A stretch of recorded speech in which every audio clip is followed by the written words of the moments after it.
ನಾನು ಇನ್ನೂ ಒಂದು ವಿಷಯವನ್ನು ಪ್ರಸ್ತಾಪ ಮಾಡಲೇಬೇಕಿಲ್ಲಿ. ನಮ್ಮ ಜಿಲ್ಲೆನಲ್ಲಿ ನೀವು ನೆನ್ನೆ ಹೇಳಿದ್ರಿ ಏನು, ನೆನ್ನೆ ವೇದವ್ಯಾಸ ಕಾಮತ್ರು ಒಂದು ಪ್ರಶ್ನೆ ಕೇಳಿದಾಗ ದಕ್ಷಿಣ ಕನ್ನಡ ಜಿಲ್ಲೆಯ ಶಾಂತಿ ಕಾಪಾಡಬೇಕು, ಸೌಹಾರ್ದತೆ ಕಾಪಾಡಬೇಕು, ಇದಕ್ಕೆ ನಾವೆಲ್ಲ ಪ್ರಯತ್ನ ಮಾಡಬೇಕು ಅಂತೇಳಿ ಒಂದು ಒಳ್ಳೆಯ ಉತ್ತರವನ್ನು ನೀವು ಕೊಟ್ರಿ. ನಾನು ಸ್ವಾಗತಿಸ್ತೇನೆ ನಿಮ್ಮ ಉತ್ತರವನ್ನ.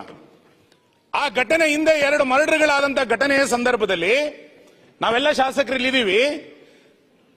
ನಿಮ್ಮ ಮಂಗಳೂರಿನ ಜಿಲ್ಲಾಡಳಿತ, ಉಡುಪಿಯ ಜಿಲ್ಲಾಡಳಿತ, ಪೊಲೀಸ್ ಇಲಾಖೆ ನಮ್ಮೆಲ್ಲ ಕಾರ್ಯಕರ್ತರ ಫೇಸ್ಬುಕ್ಗಳನ್ನು ಹುಡುಕಿ ಇದರಲ್ಲಿ ಧಾರ್ಮಿಕ ನಿಂದನೆ ಏನಿದೆ, ಇದರಲ್ಲಿ ಧಾರ್ಮಿಕ ಪ್ರಚೋದನೆ ಏನಿದೆ ಅಂತೇಳಿ ಹುಡುಕಿ ಸುಳ್ಯದಿಂದ ಬೈಂದೂರಿನ ತನಕ 50ಕ್ಕೂ ಹೆಚ್ಚು FIR ಯಾರೋ ದೂರು ಕೊಟ್ಟಿದ್ದಲ್ಲ, ಸೋಮೋಟ ನೀವು ದಾಖಲು ಮಾಡಿದ್ರಿ.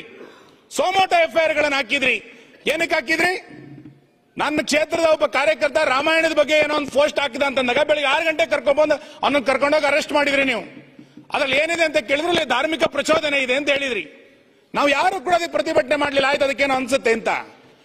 ಅವಾಗ ಸೋಮೋಟೋ ಕೇಸುಗಳನ್ನ ದಾಖಲಿಸುವಂತ ನಿಮ್ಮ ಇಲಾಖೆ, ನಿಮ್ಮ ಆಡಳಿತ ಧರ್ಮಸ್ಥಳದ ಬಗ್ಗೆ ಇಷ್ಟೆಲ್ಲ ಅಪಪ್ರಚಾರಗಳು, ಅವಾಚ್ಯ ನಿಂದನೆಗಳಾದಾಗ ಯಾಕೆ ಸೋಮೋಟೋ ಒಂದು FIR ಮಾಡಲಿಲ್ಲ ನೀವು? ಅವತ್ತಿಗೊಂದು ಕಾನೂನು, ಇವತ್ತಿಗೊಂದು ಕಾನೂನಾ? ಧರ್ಮಸ್ಥಳದ ಬಗ್ಗೆ 100 ಅಪಪ್ರಚಾರಗಳನ್ನ ಫೇಸ್ಬುಕ್ಗಳನ್ನು ಓಪನ್ ಮಾಡಿದ್ರೆ ನಮಗೆ ತಲೆ ತಗ್ಗಿಸ್ಬೇಕು, ಅಷ್ಟು ಆಕ್ರೋಶ ಬರುತ್ತೆ. ಇಷ್ಟು ಹಿಂದುತ್ವದ ಬಗ್ಗೆ, ಅವಹೇಳನ ಬಗ್ಗೆ, ಒಂದು ದೇವಸ್ಥಾನಗಳ ಬಗ್ಗೆ ಅಪಪ್ರಚಾರದ ಪೋಸ್ಟ್ಗಳನ್ನು ಹಾಕಿದಾಗ ನಿಮ್ಮ ಅಧಿಕಾರಿಗಳು ಒಂದು FIR ಹಾಕೋದಿಲ್ಲ ಅಂತಂದ್ರೆ ಏನ್ ತಿಳ್ಕೊಳ್ಬೇಕು ಸರ್ಕಾರದ ಬಗ್ಗೆ? ನಾವು ಸರ್ಕಾರ ಇದಕ್ಕೆ ಸಪೋರ್ಟ್ ಮಾಡ್ತಾ ಇದೆ ಅಂತ ಅನ್ಕೊಳ್ಬೇಕ ನಾವು? ನಾನು ಅದಕ್ಕೆ ಹೇಳಿದೆ, ಸರ್ಕಾರದ ಸಹಾನುಭೂತಿ ಇದೆಯಾ ಈ ಅಪಪ್ರಚಾರಕ್ಕೆ? ಧರ್ಮಸ್ಥಳ ಕೇವಲ ಭಕ್ತಿಯ ಕೇಂದ್ರ ಮಾತ್ರ ಅಲ್ಲ. ಆ ಧರ್ಮಸ್ಥಳ ಕ್ಷೇತ್ರದಲ್ಲಿ ಕಳೆದ 50 ವರ್ಷಗಳಿಂದ ಒಂದು ಸರ್ಕಾರ ಮಾಡದಲೇ ಇರುವಂತ 100 ಸಾಮಾಜಿಕ ಕಾರ್ಯಗಳನ್ನ ಆ ಸಂಸ್ಥೆ ಮಾಡ್ತಾ ಬಂದಿದೆ. ನೀವು ಕೃಷಿ ಮೇಳದಿಂದ ಹಿಡಿದು ಅರಣ್ಯ ಬೆಳೆಸುವ ತನಕ, ಹೈನುಗಾರಿಕೆಯಿಂದ ಹಿಡಿದು ಮಧ್ಯವರ್ಜನ ಶಿಬಿರದ ತನಕ, ಕೆರೆ, ದೇವಸ್ಥಾನ, ಭಜನಾ ಮಂದಿರ, ರುದ್ರಭೂಮಿಯ ತನಕ ಸಂಸ್ಥೆ ಇವತ್ತು ದಾನ ಧರ್ಮಗಳನ್ನು ಮಾಡ್ತಾ ಬಂದಿದೆ. ಜ್ಞಾನ ವಿಕಾಸಕ್ಕೆ ಶಿಕ್ಷಕರನ್ನ ಕೊಡೋದ್ರಿಂದ ಆರಂಭ ಮಾಡಿ, ಪ್ರಾಕೃತಿಕ ವಿಕೋಪದಲ್ಲಿ ಶೌರ್ಯ ಅನ್ನುವಂತ ಟೀಮ್ ಅನ್ನ ಮಾಡಿ ಗ್ರಾಮಗಳಲ್ಲಿ ಸರ್ಕಾರ ಮಾಡಬೇಕಾಗಿರುವ ಕೆಲಸವನ್ನ ಧರ್ಮಸ್ಥಳ ಗ್ರಾಮಾಭಿವೃದ್ಧಿ ಯೋಜನೆ ಧರ್ಮಸ್ಥಳ ಕೇಂದ್ರವಾಗಿ ಇಟ್ಟುಕೊಂಡು ನಡೆಸ್ತಾ ಇದೆ. ಇಷ್ಟೆಲ್ಲ ಒಂದು ಸರ್ಕಾರಕ್ಕೆ ಸಾಮಾಜಿಕ ಪರಿವರ್ತನೆಯನ್ನು ಮಾಡ್ತಾ ಇರುವಂತ ಒಂದು ಕ್ಷೇತ್ರದ ಬಗ್ಗೆ ಇಷ್ಟು ಅವಹೇಳನ ಮಾಡಿದಾಗ ನಿಮ್ ಸರ್ಕಾರಕ್ಕೆ ಅನ್ನಿಸ್ಲೇ ಇಲ್ವಲ್ಲ? ನಿನ್ನೆ ಯಾರೋ ಸಚಿವರಿಗೆ ಏಕವಚನದಲ್ಲಿ ಮಾತಾಡಿದ್ರು ಅಂತಂದಾಗ ನಿಮ್ಮ ಉಪಮುಖ್ಯಮಂತ್ರಿಗಳು ನಮಗೆ ಬಿಸಿ ರಕ್ತ ಇದೆ ಅಂತ ಭಾಷಣ ಮಾಡಿದ್ರು. ನಮಗೂ ಬಿಸಿ ರಕ್ತ ಇದೆ ಈ ಸಮಾಜಕ್ಕೆ. ಇಷ್ಟು ಧರ್ಮಸ್ಥಳದ ಬಗ್ಗೆ ಅಪಪ್ರಚಾರ ಮಾಡಿದಾಗ ಎಷ್ಟು ಬಿಸಿ ರಕ್ತದಿಂದ ಕುದಿಬೇಕಾಗಿತ್ತು ನಾವು? ಕೆಜಿಹಳ್ಳಿ ಘಟನೆಯಲ್ಲಿ ಒಂದು ಪೋಸ್ಟ್ ನಲ್ಲಿ ನೀವು ಬೆಂಕಿ ಹಾಕಿದಾಗ ಭಾವನೆಗಳಿಗೆ ಧಕ್ಕೆ ಆಯ್ತು ಅಂತ ಹೇಳಿ ಭಾಷಣ ಮಾಡಿರುವಂತ ಅವತ್ತಿನ ವಿರೋಧ ಪಕ್ಷದ ನಾಯಕರು ಇವತ್ತು ಮುಖ್ಯಮಂತ್ರಿ ಆಗಿ ಸಾವಿರಾರು ಪೋಸ್ಟ್ಗಳಾದಾಗ ನಿಮಗೆ ಭಾವನೆ ಧಕ್ಕೆ ಆಯ್ತು ಅಂತ ಅನ್ನಿಸ್ಲಿಲ್ವಾ? ನಾನು ಮಾನ್ಯ ಅಧ್ಯಕ್ಷರೇ, ಮಾನ್ಯ ಗೃಹ ಸಚಿವರು ಹೇಳ್ತಾ ಇದ್ದೀನಿ, ಜನ ರಸ್ತೆಗೆ ಇಳಿದಿದ್ದಾರೆ ಇವತ್ತು.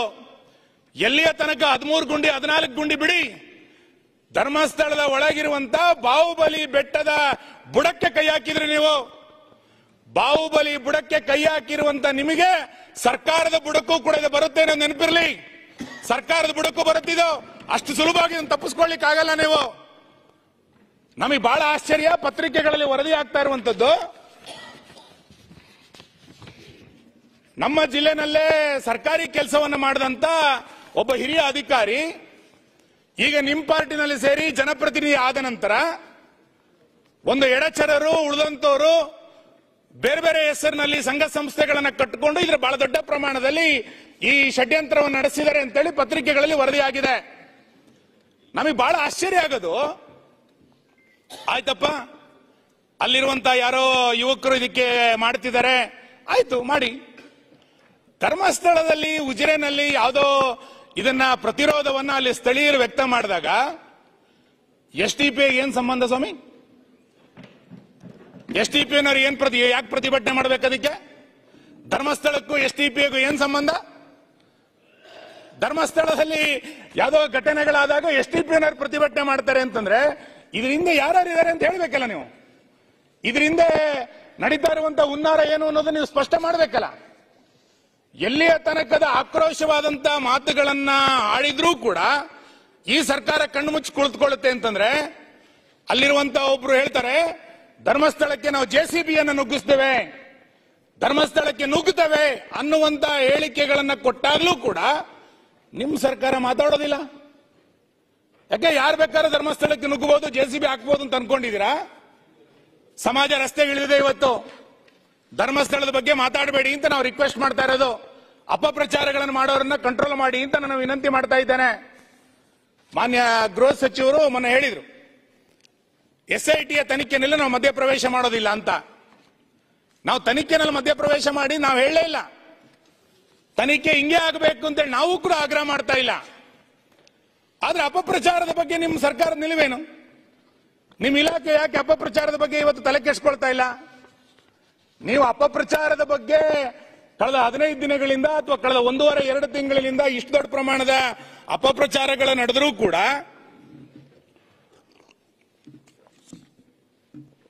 ನೀವು ಮೌನ ವಹಿಸಿರೋದು ನೋಡಿದ್ರೆ ನಮಗೆ ಇದ್ರ ಬಗ್ಗೆ ಅನುಮಾನ ಇರೋದು.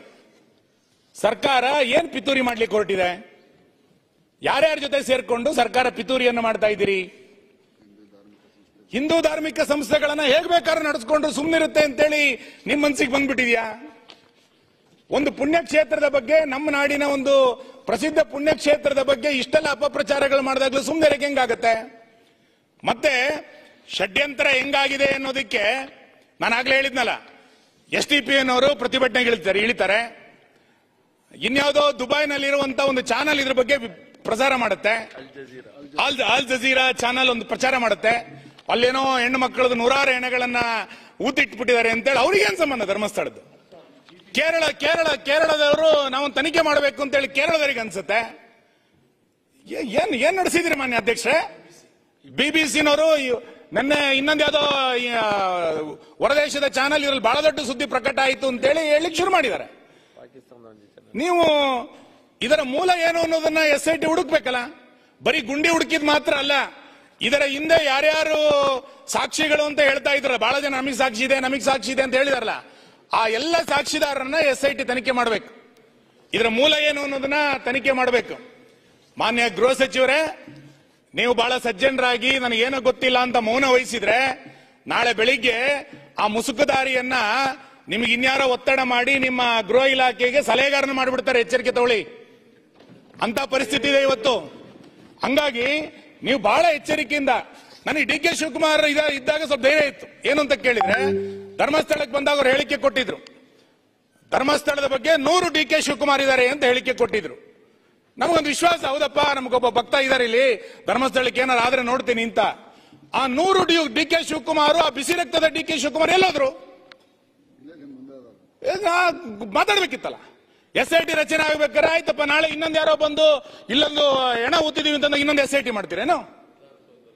SITಯ ಹಿಂದೆ ಏನ್ ಪಿತೂರಿ ನಡೆದಿದೆ ಅಂದ್ರೆ ನಾನು ಕೊನೆಗೆ ಬರ್ತೇನೆ. ಅದಕ್ಕೆ ಇಂಥ ಒಂದು ಷಡ್ಯಂತ್ರಗಳು ಧರ್ಮಸ್ಥಳದ ಬಗ್ಗೆ, ಧರ್ಮಸ್ಥಳ ಕ್ಷೇತ್ರದ ಬಗ್ಗೆ, ಹಿಂದೂ ಪಾವಿತ್ರತೆಯನ್ನು ಹಾಳು ಮಾಡುವಂತ ವ್ಯವಸ್ಥೆಗಳು ನಡೆದಾಗ ಸರ್ಕಾರ ಸುಮ್ಮನೆ ಕೂತಿರೋದ್ರ ಬಗ್ಗೆನೇ ನಮಗೆ ಅನುಮಾನಗಳು ಬರ್ತಾ ಇದೆ.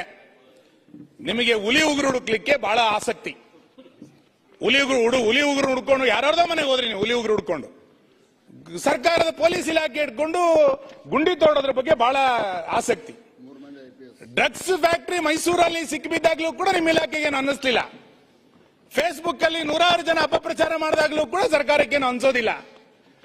ಹಾಗಾಗಿ ಇವತ್ತು ಇದಕ್ಕೆಲ್ಲರೂ ಒಂದು ಕಡೆ ಈ ಅಪಪ್ರಚಾರಕ್ಕೆ ಕೊನೆ ಎಳಿಬೇಕು ಅನ್ನುವಂತ ಆಗ್ರಹವನ್ನು ನಾನು ಈ ಸಂದರ್ಭದಲ್ಲಿ ಮಾಡ್ತೇನೆ ಮಾನ್ಯ ಅಧ್ಯಕ್ಷರೇ.